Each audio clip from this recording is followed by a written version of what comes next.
Europe and the US have expressed their willingness to return to talks with Iran over its controversial nuclear program. But despite that, the EU is seemingly still set to approve an embargo on Iranian oil. France even says the time to avoid military intervention is running out fast.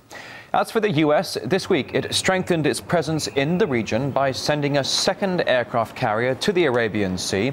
It's reportedly planning to sail through the Strait of Hormuz, which Iran has threatened to block in response to sanctions. The strait is a strategic waterway, which the majority of oil exports from the Gulf to the west pass right through. Now let's discuss the situation around Iran and possible ways out of the crisis with author Michael Winter, now joining us live from Boston. Thank you for coming on the program here at RT today. Many say the commotion surrounding Iran's nuclear program is actually being hyped up here. Do you think Tehran can do anything to convince the world it's not aiming to create a bomb?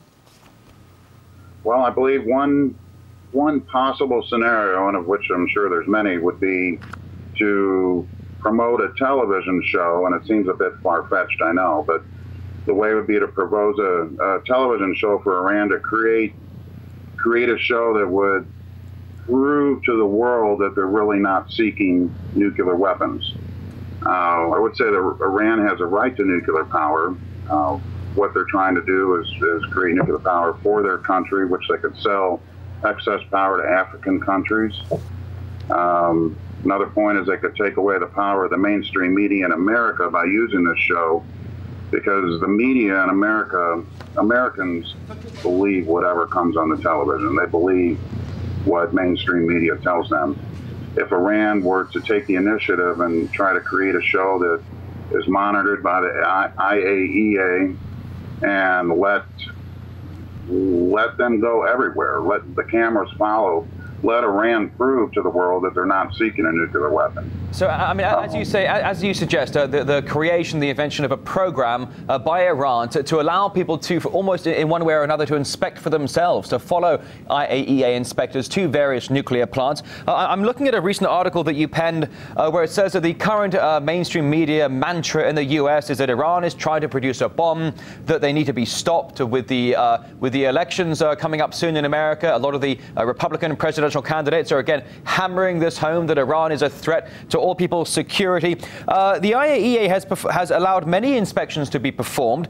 They've signed no less than 3 agreements to not develop nuclear weapons. If indeed there was this television program put in place, let's imagine your idea were actually put into fruition. What extent do you think it could actually do to change the government's policies? Most people didn't view Libya as a threat. Well, I agree with you. I'd say that as far as changing, I think this all has to do with perception. You know, the mainstream media in America has created the perception that Iran is trying to create a bomb, in which case they're going to go and blow up Israel or whoever, basically Israel. And that's completely insane, because Iran is well aware that they're going to be nuked out of existence if they go and try to do that. Go on. Well, I'm sorry, if I can just jump in here just for a moment as well. What would you propose what you propose rather would take a while to implement? The EU, for the meantime, is set to decide on this embargo on Iranian oil just next week. Tehran has been threatening to block the Strait of Hormuz if indeed the sanctions are put in place. If the sanctions go ahead, what kind of response do you expect from Tehran? It might almost fall into the hands of Israel and America, perhaps, who are stationing their troops all along the area. Yeah. I think that ultimately, in a quick answer, I don't think that Iran will block the strait. And the reason I believe that is because if they do that, the U.S. has made it very clear that they're not going to allow that to occur. I think that Iran's going to step back, and they're trying to put off, as long as they can, what I'm almost considering to be an inevitability. We go back to the PNEC conference of 2000, where the United States, that's Progress for a New American Century, I believe, they were going in and they had a hit list of countries that they wanted to take down and install regime changes in. Iran is the last one. We've already got all the other, Libya took place, Egypt took place, Tunisia, going on with Syria right now.